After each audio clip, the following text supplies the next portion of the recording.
অনেকদিন পরে মা ছেলে একটু বাইরে বের হয়েছি। 15 মিনিটের রাস্তা, সেখানে 45 মিনিটেও আমরা নতুন বাজার পৌঁছাইতে পারিনি।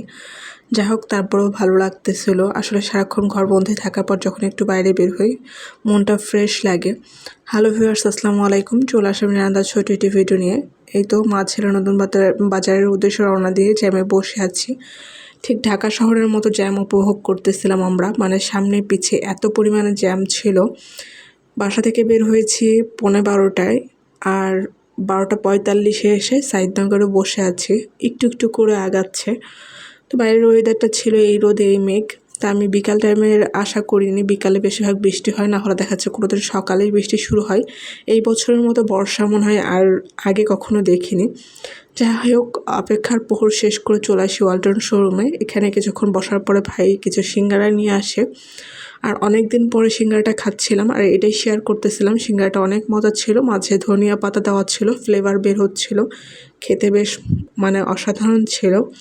সিঙ্গারাটা খেয়ে মনটা খুব শান্তি পাইলো। মানে এই জিনিসগুলো এখন চাইলেও খাইতে পারি না। আশেপাশে যেগুলো মানে বিক্রি হয় সেগুলো আসলে আমাদের মতো মানুষদের হয়তো মুখে যাবে না, কারণ আমরা যে সেই লেভেলের মানুষ, যেগুলো খেয়েছি সেগুলো এখন আমরা এখানে পাবো না।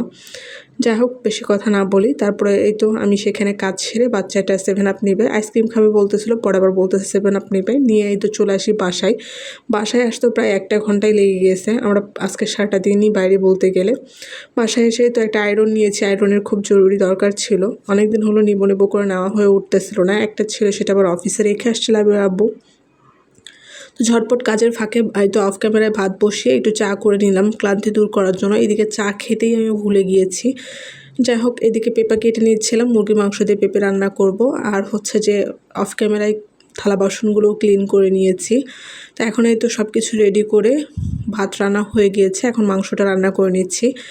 মাংসটা রান্না করে মা ছেলে ফ্রেশ হব, ফ্রেশ হয়ে আবার খাওয়া দাওয়া করে একটু ঘুম দেবো ভাবতেছি। প্রায় 2:30 পার হয়ে গিয়েছে। তো মশলা কষিয়ে আমি এখানে মাংসটা রান্না করে নিচ্ছিলাম। আর ঘরের অবস্থা খুবই খারাপ, যেহেতু ঘুম থেকে উঠে ছেলেকে কোনো রকম নাস্তা করে আমি ফ্রেশ হয়ে বের হয়ে গেছি। আমি নাস্তা করার সময়ও পাইনি, যেহেতু একটা জায়গায় যাব, আসতে আসতে দেরি হবে। আসার পরে আবার তখন আর কোনো কিছু করতে ইচ্ছা করে না, দেরি করে বের হইতেও ইচ্ছে করে না। এটা ভেবে খুব দ্রুত বের হয়েছি। যাই হোক, মাংস কষানো শেষে এখানে পেঁপেটা অ্যাড করে তো মাংসটা রান্না করে নিচ্ছিলাম। আর যেহেতু আমার ঘরে বারান্দা নেই, আমি গাছ অনেক বেশি পছন্দ করি। এর আগে অনেকগুলো গাছ আমি নষ্ট করেছি। লাবিবের ভয়ে আমি আর কি রোদে দিতে পারি না। তো আজকে যে এখানে রোদে দিয়েছি চেয়ার দিয়ে, ঘরে কিন্তু সুন্দর রোদ আসে। আর এই তো ঘরের অবস্থা। এখন সব কিছু গুছিয়ে মা ছেলে ফ্রেশ হয়ে নেব। তো আজকের ভিডিও এই পর্যন্ত। সবাই ভালো থাকবেন, সুস্থ থাকবেন। আল্লাহ হাফেজ।